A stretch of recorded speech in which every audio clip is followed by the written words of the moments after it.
ವಿ4 ನ್ಯೂಸ್ನಲ್ಲಿ ಪ್ರಸಾರಗೊಳ್ಳುತ್ತಿರುವ ಸಿಪಿಎಲ್ನ team Mulki ಸಾಕ್ಷಿ ತಂಡದ ಹಾಸ್ಯ ಕಲಾವಿದ ನಾಟಕ ರಚನೆಗಾರ ಸಾಣೂರು ದುಪ್ಪದಕಟ್ಟೆ ಪನತಿಲ್ ಹೌಸ್ ನಿವಾಸಿ ಅನಿಲ್ ಸಾಂತಿಜ ಹೃದಯಾಘಾತಕ್ಕೆ ಬಲಿಯಾಗಿದ್ದು ಬೆಳೆಯುವ ಪ್ರತಿಭೆ ಚಿಗುರಲ್ಲೇ ಕಳಚಿ ಬೀಳುವ ಮೂಲಕ ನಾಟಕ ರಂಗಕ್ಕೆ ತುಂಬಲಾರದ ನಷ್ಟ ಸಂಭವಿಸಿದಂತಾಗಿದೆ.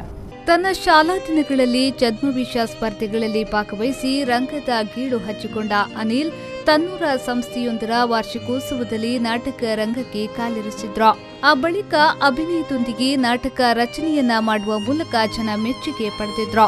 ಇದೀಗ ವಿ4 ನ್ಯೂಸ್ ಚಾನೆಲ್ನಲ್ಲಿ ಪ್ರಸಾರವಾಗುತ್ತಿರುವ ನಗೆ ಹಬ್ಬ ಸಿಪಿಎಲ್ ಕಾಮಿಡಿ ಶೋನಲ್ಲಿ ಟೀಮ್ ಮುಲ್ಕಿ ಸಾಕ್ಷಿ ತಂಡದ ಮುಖ್ಯ ಹಾಸ್ಯ ಕಲಾವಿದರಾಗಿ ಮಿಂಚುತ್ತಿದ್ರು. ಸಿಮೆಂಟ್ ಗಾರಿಯ ಗುತ್ತಿಗೆ ವಹಿಸಿಕೊಳ್ಳುತ್ತಿದ್ದ ಇವರು ಭಾನುವಾರ ರಜಾ ದಿನವಾದ ಕಾರಣ ಸಹೋದರ ಹಾಗೂ ಗೆಳೆಯರೊಂದಿಗೆ ಸೇರಿಕೊಂಡು ಪಕ್ಕದ ಕೆರೆಯೊಂದಕ್ಕೆ ಮೀನು ಹಿಡಿಯಲು ಮುಂಜಾನೆ 10 ಗಂಟೆಗೆ ಹೋಗಿದ್ರು. ಮಧ್ಯಾಹ್ನ 2:20 ಸುಮಾರಿಗೆ ಮೀನು ಹಿಡಿದುಕೊಂಡು ಸಹಪಾಠಿಗಳು ಮೇಲೆ ಬರುತ್ತಿದ್ದಂತೆ ಭರ್ಜರಿಯಾಗಿ ಬಲೆಗೆ ಬಿದ್ದ ಮೀನು ನೋಡಿ ಆಶ್ಚರ್ಯಚಕಿತನಾಗಿ ಕುಸಿದು ಬಿದ್ದ ಇವರನ್ನ ಆಸ್ಪತ್ರೆಗೆ ಸಾಗಿಸಲಾಯಿತಾದರೂ ಫಲಕಾರಿಯಾಗದೆ ಮೃತಪಟ್ಟಿದ್ದಾರೆ.